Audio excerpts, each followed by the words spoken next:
I'm really honored to be here and to address you folks in this room, the parents, the survivors of the medical industry, the therapists, and all the rest. I am a slow learner, by the way. I'm a great Duke fan. I was at Duke for 9 years, undergrad med school, 1 year internship in medicine, and I always said I was a slow learner. I'm also a slow learner because I was in private pediatric practice for 31 years. Total 31 years in practice, 11 years more in academic pediatrics, and only then did I finally figure out there was something better than labeling diseases and syndromes and using drugs, and turned to a paradigm, a radical different paradigm, which you all know about, called healing, and a novel idea. And what happened, I just noticed, I've been in practice long enough to notice the inescapable, obvious, totally bizarre increase in the rate of diagnosis and treatment of ADD, to the point where, when I was a child in kindergarten, one kid in the room might have had the behaviors that would now suggest ADD, if that number, but they would have been called ADD. They'd just been called a child who couldn't sit still, and they would have dealt with it.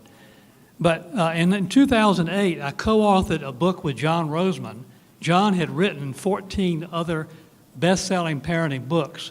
The one book he's ever invited somebody to write with him, he hasn't done it since, so that tells you something. But it's a difficult endeavor to work together, to write a book together. But it opened my eyes, and from 2008 on the publication of the book to today, I resolved then and have never written a prescription again with the purpose of altering behavior or emotion in a child. And because I know now there are better ways to do that.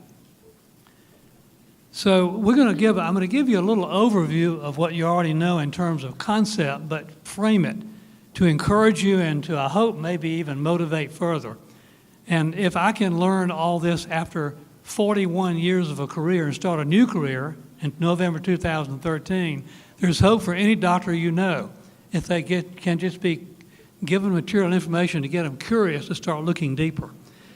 We're going to look first at the total absence of a scientific basis for the entire neurobiological genetic model for ADD, which views ADD, or what we call ADD, as a 80% genetically inherited neurobiological entity, which presumably must be due to a deficiency of psychotropic drugs because that's the standard treatment. The 1988 NIH Consensus Conference, a State of the Science textbook in 2002, and the Agency for Healthcare Research and Quality, 1999. Starting off with the AHRQ, government-sponsored panel of leading experts from all over the country. They reviewed 2,405 studies, picked the 87 highest quality, and even then said that the studies were limited value. But the conclusion was, quote, directly, the etiology, the cause of ADHD is unknown, period. 1998, the National Institutes of Health convened a consensus development conference. They invite experts from all over the country. They spent 2 or 3 days considering all the available evidence they had, and these are among their conclusions. Quote, the problems of diagnosis include differentiating this entity from other behavior problems and determining the appropriate boundary between the normal population and those with ADHD. In other words, we cannot determine normal from ADD, period. There is no independent valid test for ADD, so there's no test for it. I have to chuckle when I see my colleagues and the scientific the organizations and all say, you need to get a careful diagnosis and test for ADD. Well, gee whiz, there's no such thing. You can't diagnose it, there's no test. It's kind of like if it walks like a duck, looks like a duck, it probably is a duck. What really matters is the behaviors and emotions that disturb the child and to deal with them, not what we call it. 2002, State of the Science textbook. And these are the things that the textbook itself proclaims for itself.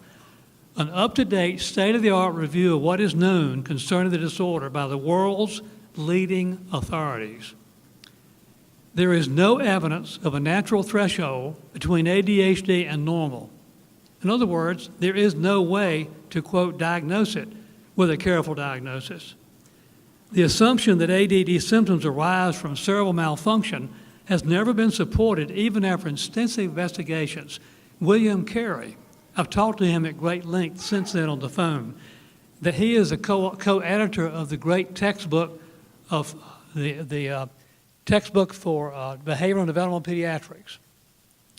And then finally, no single cause of ADD has been identified, and its exact cause and pathophysiology remain obscure. It does to the ADD industry, but not to people in this room and at this conference. So anyway,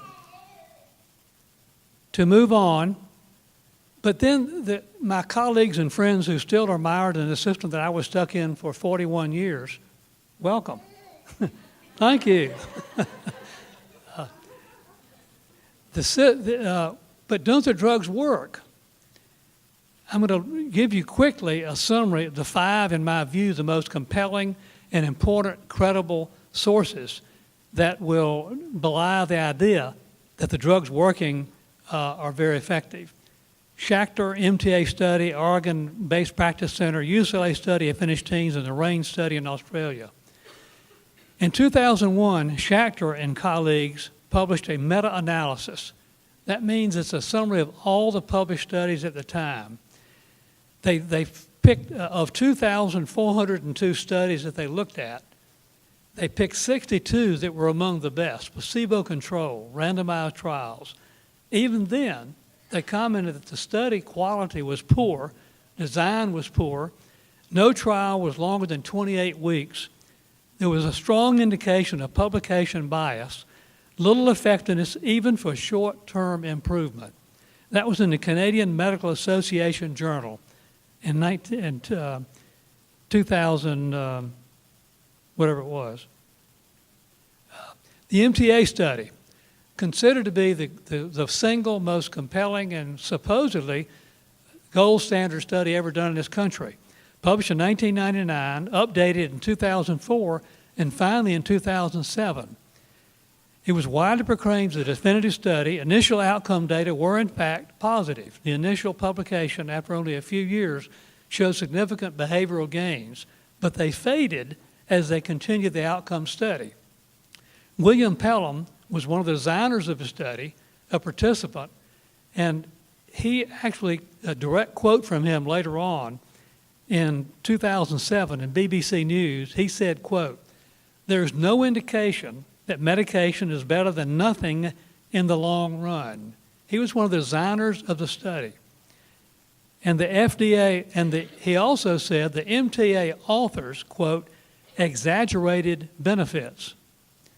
Stimulant-treated children displayed nearly 4-fold more delinquent behaviors than non-medication group after the study began. Moving on to the 2007 update for the Oregon Evidence-Based Practice Center Drug Effectiveness Review Project. Exhaustive review on effectiveness. Now, just a quick aside, we're not talking efficacy. A little jargon here, a little professional, a best-kept secret. Drug efficacy studies depend on finding 2 out of however many are done that show a statistical benefit over the control. Statistical benefit, in the case of depression, for example, the Hamilton score may have 17 questions, and if you have an improvement of 2 out of 17 questions, would be a statistical improvement. You might have 25 studies show no benefit or harm, 2 that show benefit, and that's literally what happens with the FDA approval process. 2 out of whatever number of studies were done, they hide away the studies that don't show gains in the well-known FDA file drawer phenomenon. So statistical benefit may be clinically virtually meaningless, but be it as it may be. So this is the direct conclusion of the study here. Good quality evidence on the use of drugs to affect our outcomes relating to global academic performance, consequences of risky behaviors, social achievements, etc., is lacking, period. UCLA study of finished teens. They did 5 articles published on population-based study of ADHD in Finland. They did a prospective study of 9,400 children surveyed at adolescents, looking at outcomes of American teens compared with outcomes of Finnish teens. most of the American teens, controlled for all the demographic variables, had been treated with stimulants. The Finnish teens were almost none treated with stimulants, and the outcomes are virtually the same. The RAIN study in Australia, 2010, prospective longitudinal 8-year follow-up study, 2,800 and some Western Australian children. Among the things they found, there was over a 10 millimeter mercury increase in diastolic blood pressure, the most significant one, compared to untreated ADHD controls. They also found the odds ratio for performing below grade level, a 10.5-fold increase among the ever treated with stimulants compared to non-treated.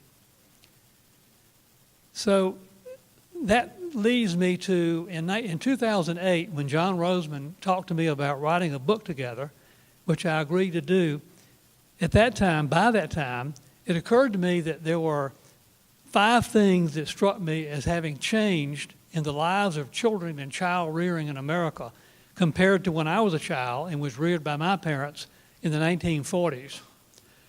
One was child rearing, aka parenting. I prefer to call child rearing.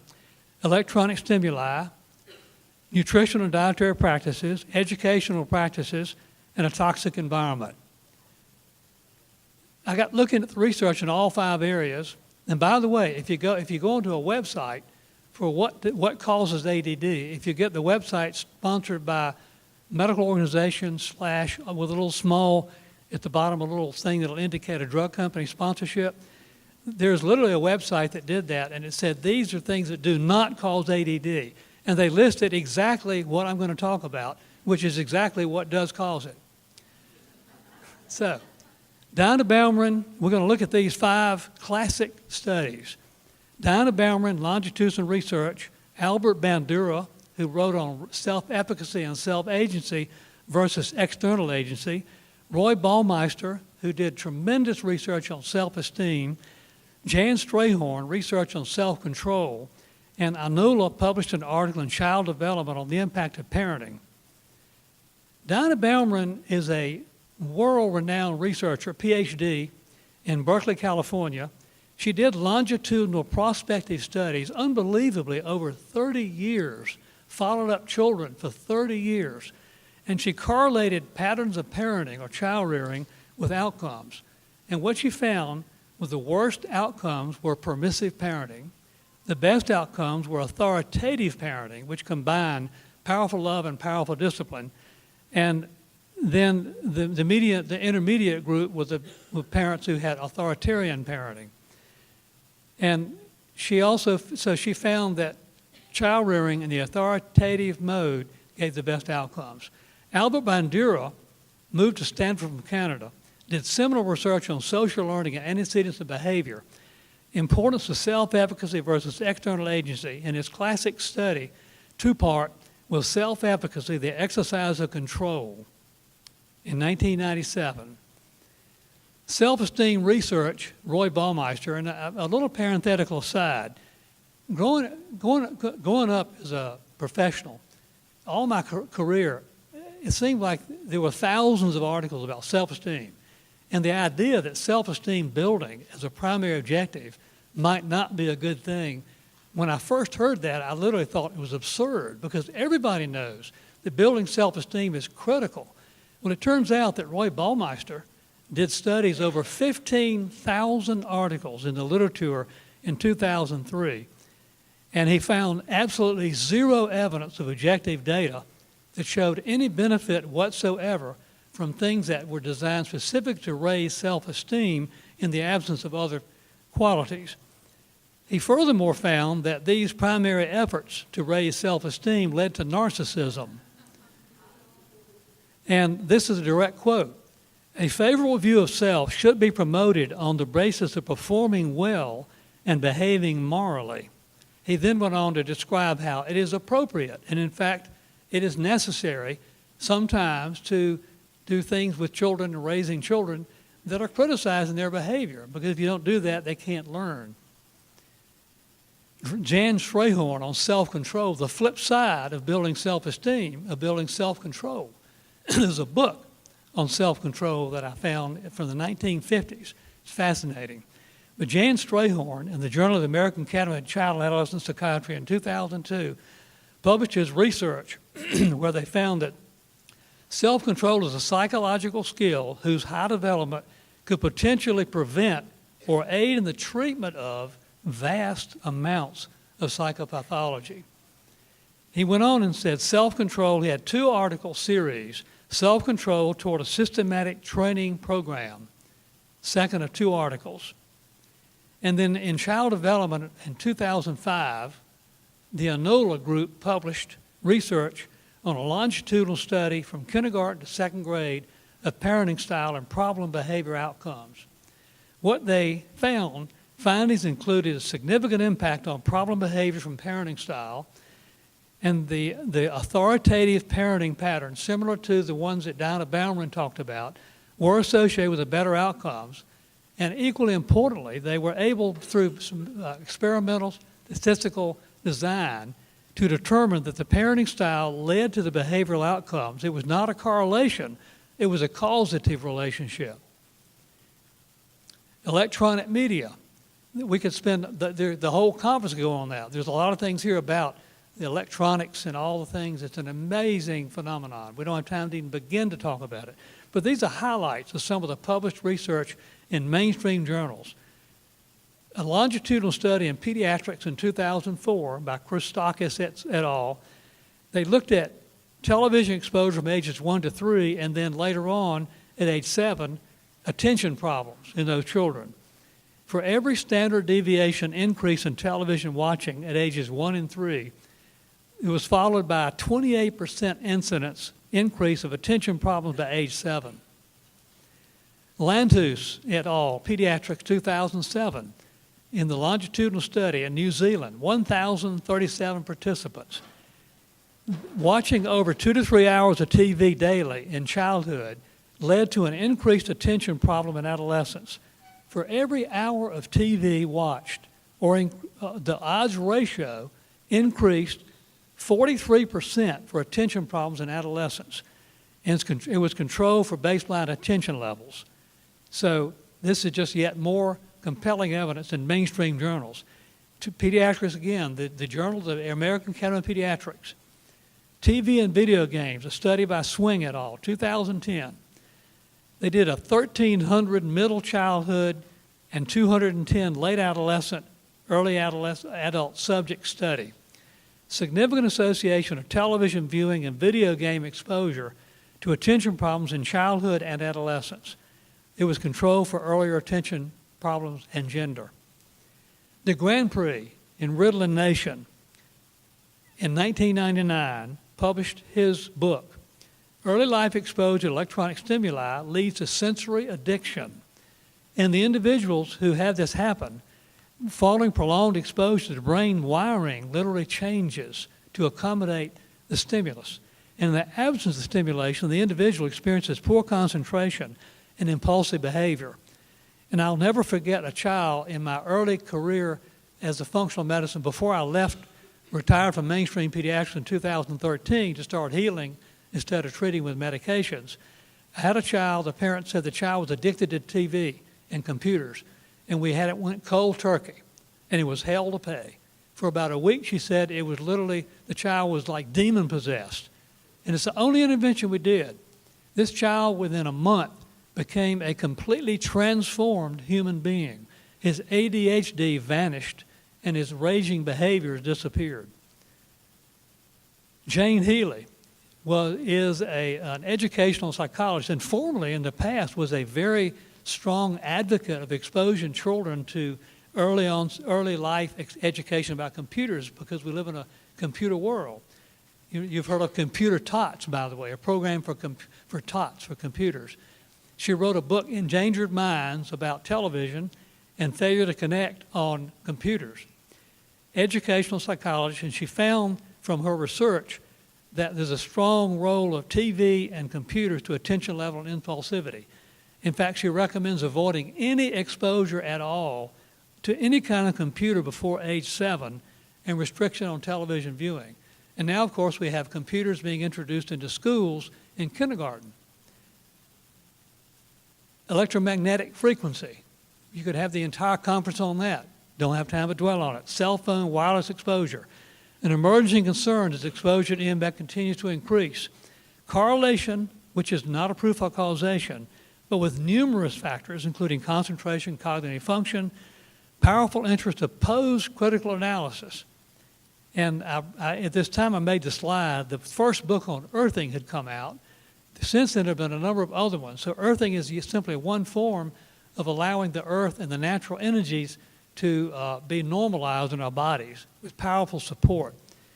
And then looking at nutrition and diet, which we could spend the entire conference on that. Much of this conference is devoted to that. But some of the research was done by Leo Gallen, who is one of the foremost, one of the forefathers of functional medicine in this country, an internist in New York. And he has just written a new book, by the way, I'm 2/3 through it, fascinating, called The Allergy Solution, which I highly recommend. But he looked at Leo Gallen's research, Ritalin versus food supplements.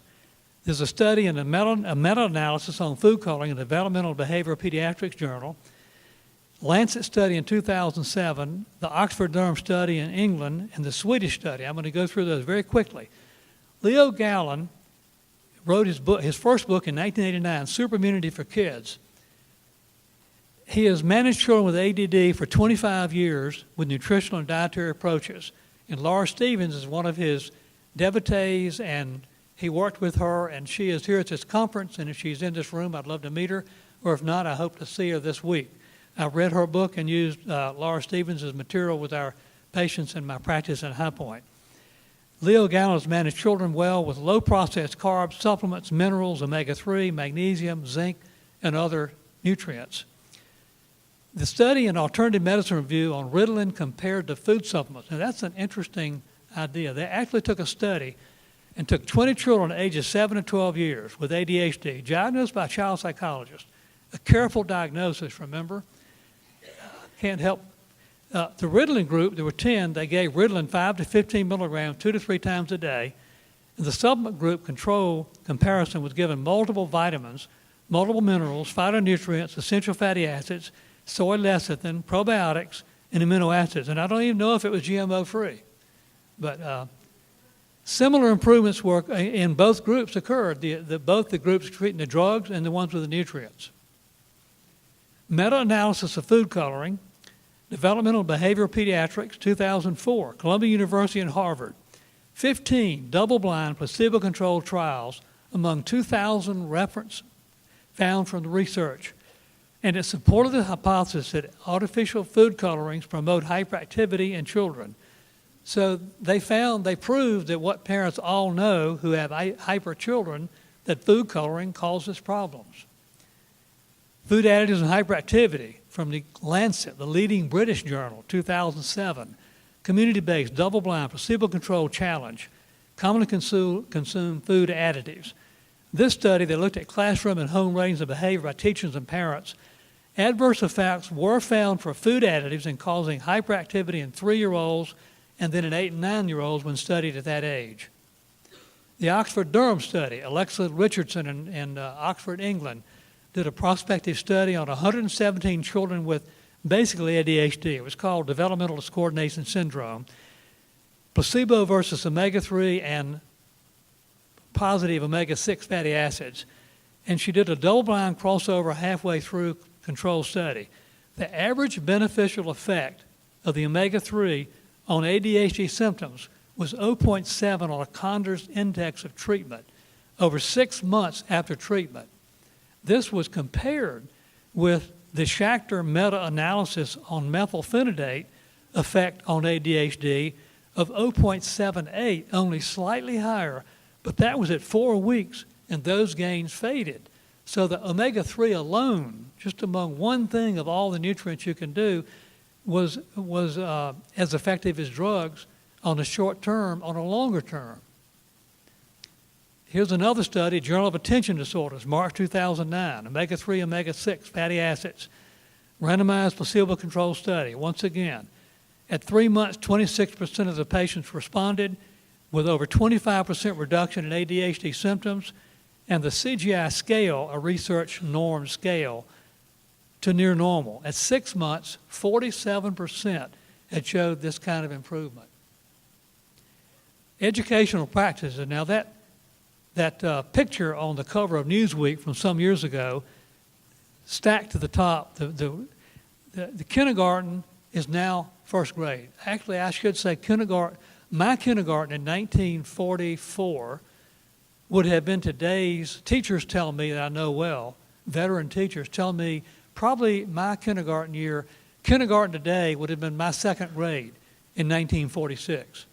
So we have academicized, or whatever the word is, made academic learning tasks and all that in kindergarten at younger and younger ages. Now, it's counterintuitive, but early education actually backfires, and I'll prove that to you. This article talked about kindergarten, and it talked about No Child Left Behind. And in my view, No Child Left Behind is one of the greatest travesties ever perpetrated on families in America. And I have done talks all over the country. I've had almost nobody, teachers, parents, anybody who's defended it. The only people who are in favor of it are the politicians. But in any case, Gretchen Lefevre in Tidewater, Virginia, did a study, and I'm going to come back to that. But she did a study in Tidewater, Virginia. She showed, let me go back to that 79% of 700, she studied all the families in that area to see what percent of families were on ADD diagnosis or treatment.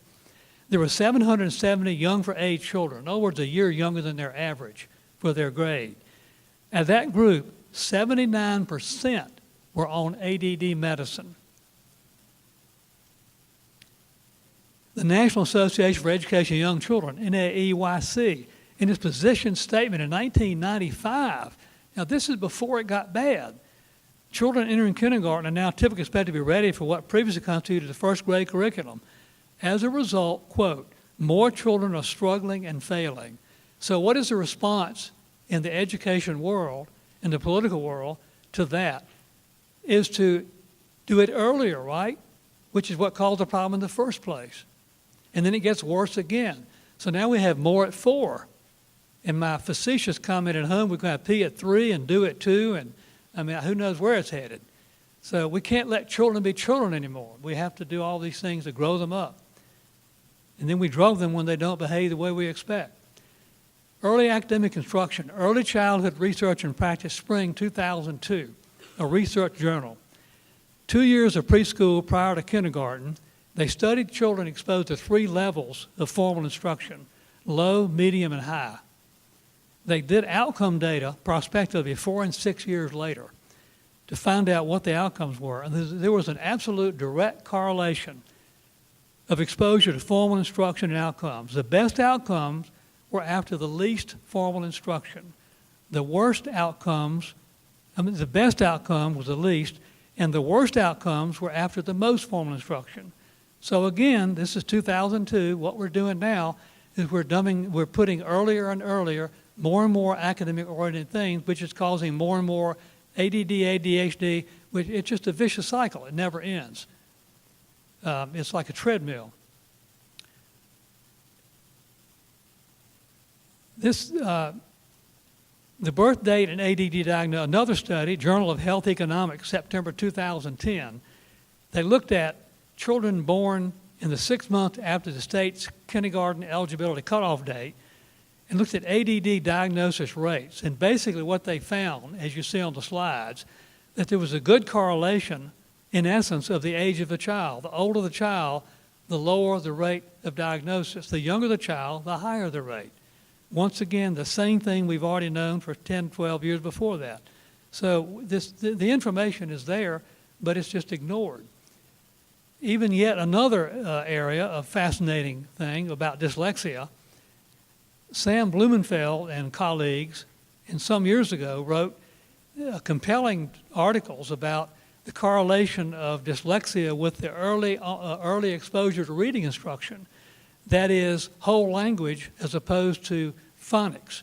Phonics was what was used decades ago. Then we moved to all this whole language, and the incidence of dyslexia has skyrocketed. In fact, what they found from their research was that whole language was almost exclusively responsible, in their opinion, for dyslexia, and that individuals who had no whole language in the very beginning, would have almost no dyslexia. So the point of this is that educational practices, just like electronic media and all the other things of our modern world we live in, have a huge impact on the ability of children to pay attention and sit still. And when I was thinking about, I'm a logical thinker. I identify with Columbo. You all know who Columbo, the now deceased actor who played the role. I identify with Columbo. I'm not brilliant, but I'm determined. And I'm not complex-minded. I'm linear. Like, I don't understand this.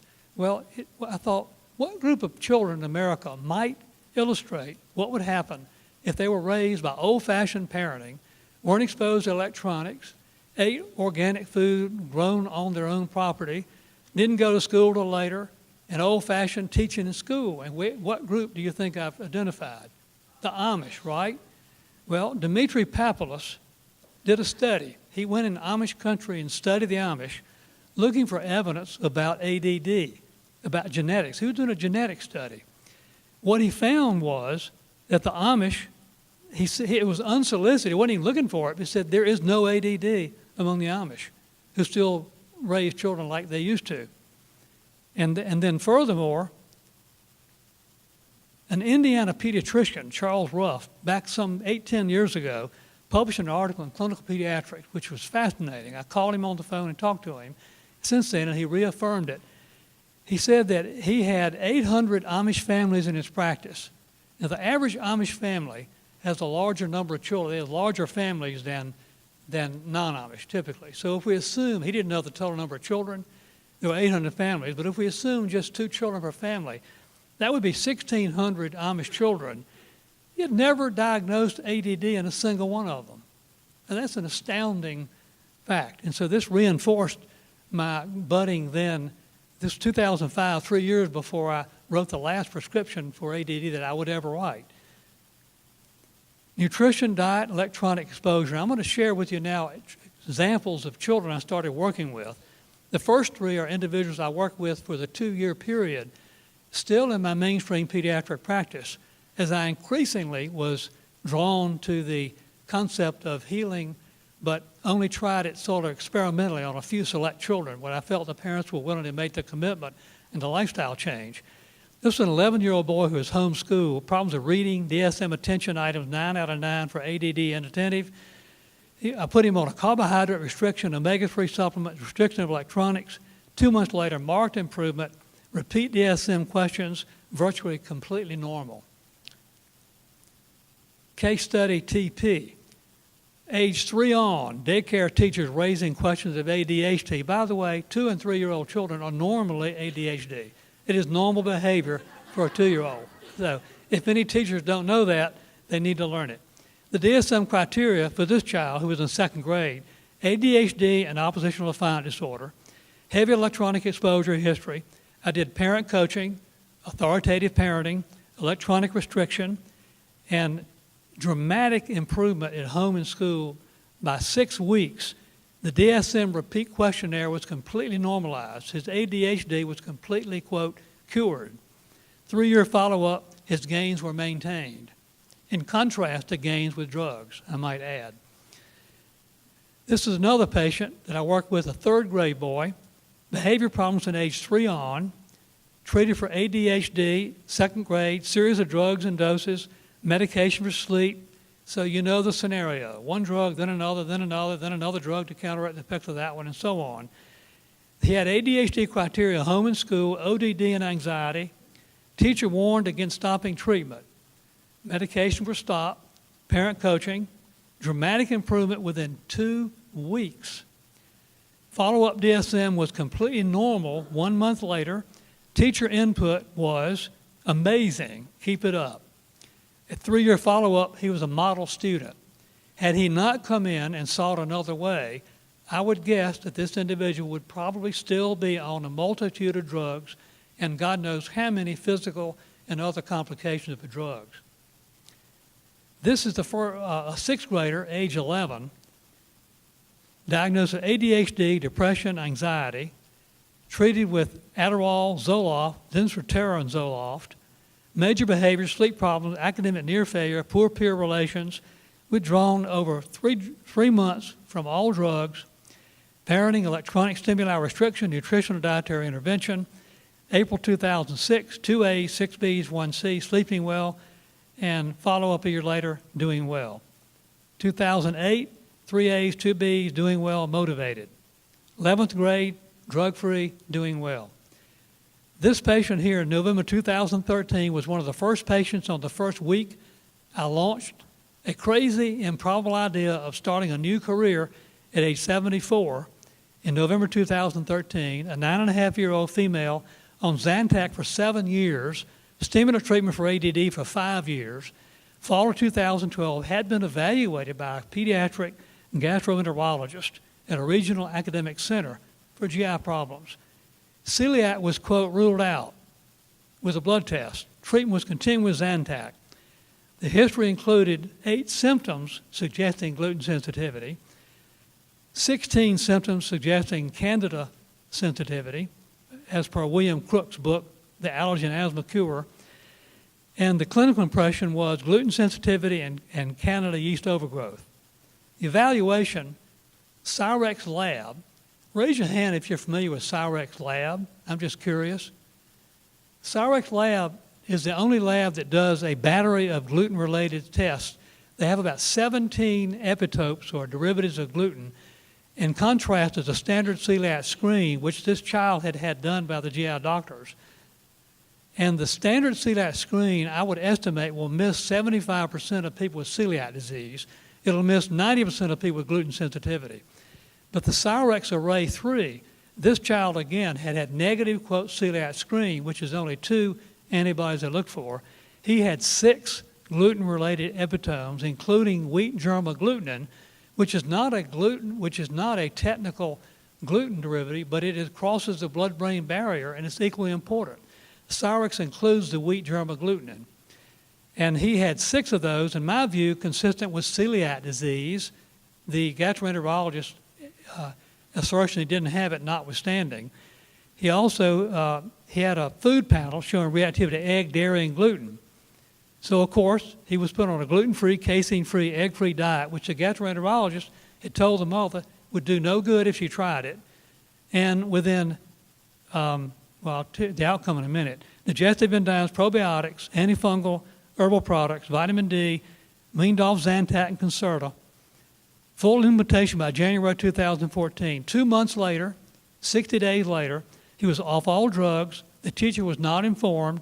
The teacher told the mother, asked the mother, said, what in the world have you done with Johnny? He's doing so much better. You must have changed the medication. She just smiled. She didn't say, I stopped it. His GI symptoms had virtually resolved, and the mother said his bad breath had improved, and clinical improvement followed the antifungal. So to summarize, drug treatment is driven by pseudoscience. There is virtually no true long-term studies published showing effectiveness in the real world for drug treatment. That's completely leaving aside all the inevitable cascade of consequences that are inevitable to occur with years and years of psychotropic drugs. Academic literature is dominated by uncritical, big pharma-funded and conducted studies and short-term studies. There are no long-term studies supporting drug effectiveness. Drug side effects, depression, are labeled comorbid diagnoses. So when you use a stimulant to help the behaviors, which they will for a few hours, not long-term, you then also increase the risk of depression from the drug, which is considered falsely to be a comorbid diagnosis, which warrants more drugs, which then warrants more side effect, which is more drugs, and then you get into on and on and on. Nutritional and common sense solutions are ignored, falsely claimed, proven, quote, not to cause ADD. And these are my final quotes. Hippocrates, somewhere about 400 years before Christ, said, let food be thy medicine, and medicine be thy food. Thomas Edison, around 1902, said the doctor of the future will give no medicine, but will interest the patients in the care of the human frame and diet and in the cause and prevention of disease. I'm going to stop now. We'll have room for a couple of questions. But before we do that, I want to make a comment that I meant to say in the very beginning, and that is that my decision I came to Autism One last year to attend this conference as just a participant, not a speaker. And as I turned into functional medicine, I came out here and I was overwhelmed, literally overwhelmed, and it was a life-changing experience for me. I even get emotional when I saw the passion, the love, and the courage exhibited by you people in this room and people like you, and also the people who became therapists and the doctors and the professionals who bucked the system. And when I joined Bruce Antelme in 2013, I told him there are two things I cannot and will not take on: chronic Lyme disease and autism. And of course, I'm speaking Saturday on Lyme disease and autism. So I became, you collectively basically have impacted my life, and I have a debt of gratitude to you, and I just appreciate what every one of you does here. And I encourage you to not be intimidated by professionals who don't know. And I don't criticize professionals who still do what I used to do. I did it for 31 years. They don't know any better. So they can't be faulted. You just have to understand that and find somebody who will look for healing. So, okay.